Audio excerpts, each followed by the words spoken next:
नमस्कार मित्रांनो, ज्याची आपल्याला आतुरता असते असा भाऊचा धक्का आज रात्री होणार आहे. भाऊ आज करणार सदस्यांचा पंचनामा. चला तर बघू भाऊ आज कोणाकोणाची शाळा घेणार. भाऊच्या धक्क्यावर रितेश भाऊने सचिन भाऊंना सुनावले आहेत खडे बोल. झालं असे की मागच्या आठवड्यात राखी आणि सचिन भाऊ या दोघांमध्ये प्राजक्ताच्या अंगावर पीठ टाकण्यावरून बाचाबाची झाली होती. आत्तापर्यंत अतिशय सभ्य, शांत आणि संयमी वागणाऱ्या सचिन भाऊंनी काही विचार न करता राखीच्या तोंडावर पीठ फेकले होते व नंतर पाणी पण टाकले होते. नंतर त्यांनी राखीची माफी पण मागितली होती.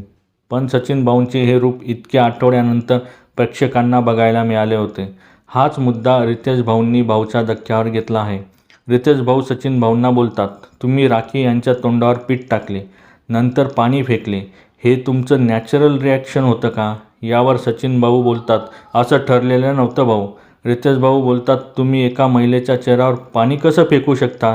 तुम्ही इथे सचिन भाऊ म्हणून वावरतात ना, मग काय तुमची रिस्पेक्ट राहणार? हे मला खूप खटकलं. यावर सचिन भाऊ खूपच शांत झालेले दिसतात. रितेश भाऊंचा हा मुद्दा बरोबर की चूक? का सचिन भाऊंनी गेममध्ये दिसण्यासाठी हे पाऊल उचलले? राखी व सचिन भाऊ या दोघांमध्ये चुकी कोणाची? हे कमेंट बॉक्समध्ये नक्की सांगा आणि अशाच नवीन अपडेट्ससाठी आमच्या चॅनलला लाईक, शेअर आणि सबस्क्राईब करायला विसरू नका. तोपर्यंत धन्यवाद मित्रांनो.